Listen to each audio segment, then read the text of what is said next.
Welcome back to vlog number 6। मेरी इस video में वेलकम कहता हूँ मैं आपको।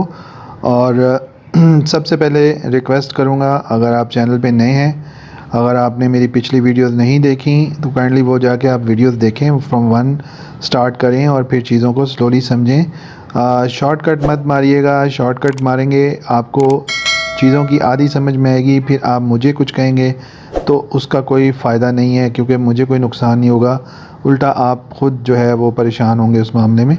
तो पहले आप पिछली वीडियोस देखें, थोड़ा उसमें समझें। हर बंदे का, जब आप किसी टीचर से कोई चीज़ समझते हैं तो हर बंदे का समझाने का अंदाज़ अलग होता है, और उसके अंदाज़ से ही आपको उसकी आगे की गुफ्तगू का पता चलता है कि वो आगे क्या लेके जा रहा है, क्या करेगा, या आपने उसको उसके साथ चलना भी है या नहीं। अगर आपको बीच में कोई वीडियो पसंद आ रही है, that is fine enough for me और for yourself also. But अगर आपको प्रॉपर सारी चीज़ें फंडामेंटली और टेक्निकली और सारी चीज़ें सीखनी है तरीके से, फ्रॉम द बिगनिंग आप स्टार्ट करें, फ़ायदा होगा। नए हैं तो सब्सक्राइब ज़रूर कीजिएगा, और अगर पहले से हैं और दोनों सूरतों में आप लाइक करें वीडियो को और दोस्तों के शेयर करें। जिन्होंने ट्रेडिंग के अंदर कोई अपना नया कैरियर बनाया, आप उनके साथ शेयर करें। होपफुली आपको इसमें कुछ ना कुछ सीखने को मिल रहा होगा नया। तो चलते हैं हम अपने चार्ट्स की तरफ। और मैंने आपको लास्ट व्लॉग में बताया था कि सपोर्ट एंड रेजिस्टेंस कैसे हम ड्रॉ करते हैं। तो भैया बहुत से लोग आपको बताएंगे 4 आवर्स के ऊपर। मैंने जब नया नया सीखना शुरू किया था, मैं 4 आवर्स पे जाता था, मुझे इतने अप एंड डाउन मिलते थे, मुझे समझ नहीं आती थी कि यार मैं इसको कैसे ड्रॉ करूं, मतलब कहाँ पे क्या लाइन मारूं। अब बहुत से लोग ये आपको बताएंगे जी ये एक विक लगी, और फिर जी ये एक विक लगी, फिर ये एक विक लगी, फिर ये एक विक लगी। अच्छा भाई, कहाँ इस विक के हिसाब से ड्रॉ करें या इसके हिसाब से करें, कहाँ ड्रॉ करें, या यही जहाँ ज़्यादा टच हो रहा है वहाँ ड्रॉ कर लें। यार ऐसे नहीं करना, आपने सिंपल ये करना है कि मंथली टाइम फ्रेम पे जाना है। मंथली टाइम फ्रेम पे जाके आपने चार्ट को रीसेट करना है। अच्छा, शुरू में ये भी नहीं समझ आती कि चार्ट को कैसे हमने ड्रैग एंड ड्रॉप करना है। तो भाई ये यहाँ से देखें, ये नीचे से अगर, अच्छा एक बात मैं बता दूँ, ये चूँकि फ्री वर्जन है तो यहाँ पे 2018 से ऑनवर्ड्स दिखाया जा रहा है। अगर ये पेड वर्जन होगा तो ये पीछे के भी आपको व्यूज़ मेरा ख्याल दिखा देता है, क्योंकि मैंने इसका फ्री वर्जन लिया हुआ है, मैं अभी फ्री वर्जन पे ही काम कर रहा हूँ।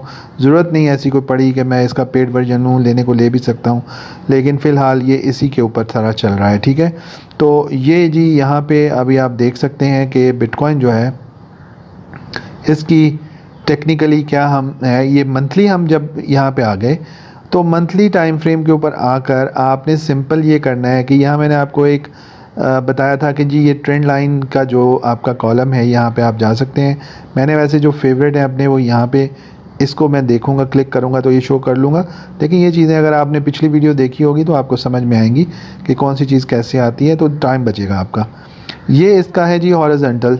ये हॉरिजॉन्टल जो है ये मैं यहाँ पे क्लिक करूँगा, और सबसे पहले मैं क्या करूँगा कि जो मेरा टॉप का लेवल है वहाँ पे मैं जो सबसे टॉप पे जो बॉडीज़ क्लोज हो रही है, विक नहीं, जो बॉडी क्लोज हो रही है टॉप पे मंथली में, यानी ये वाला एरिया, तो इसको मैं यहाँ पे एक सिंपल मैंने इस लाइन पे क्लिक किया और मैंने यहाँ आके इसके बिल्कुल ऊपर जाके क्लिक किया तो ये हमारे पास एक आ गया। ठीक है, इसके बाद इसकी जो सबसे लोअर हमारी बन रही है मंथली की इस वक्त, वो बन रही है ये वाली, या आप इसको ये वाली भी कह सकते हैं। ठीक है, ये हर मंथली कैंडल जो है ना, इसके आप देख रहे हैं ये ब्रेक होके जो जा रही है, तो ये इजी है निस्बतन। आप जाके 4 आवर्स पे लगाएं या 1 आवर्स पे या डेली पे ढूंढें, वो उसकी निस्बत वीकली और मंथली पे इजी होता है। तो अब मैं दूसरी लाइन इसकी ड्रॉ करूँगा ना, जो वो मैं करूँगा, इसको मैं थोड़ा बड़ा कर लेता हूँ ताकि ये और बेहतर तरीके से मैं इसको राइट ऑन द बॉडी, यानी जो है ना, ये देखें ना, मैंने अब वहाँ पे इसको किया था ड्रॉ, तो ये जैसे ही मैंने इसको थोड़ा अप किया तो वो लाइन थोड़ी नीचे चलेगी। अब मैं क्या करूँगा, इसको थोड़ा सा ऊपर कर दूँगा यहाँ पे। ठीक हो गया। दूसरी मैं सबसे नीचे जाता हूँ इधर, तो इसको भी मैं थोड़ा सा ड्रैग कर लेता हूँ। ड्रैग यहाँ से राइट से भी हो जाता है, और अगर राइट लेफ़्ट करना है तो यहाँ से हो जाता है, ऊपर नीचे करना है तो ये यहाँ से ये एरो कर्सर बनाएगा। जब आप प्रैक्टिस करेंगे आपको आ जाएगा। यहाँ से मैं इसको एक लाइन यहाँ लगा देता हूँ। ठीक है,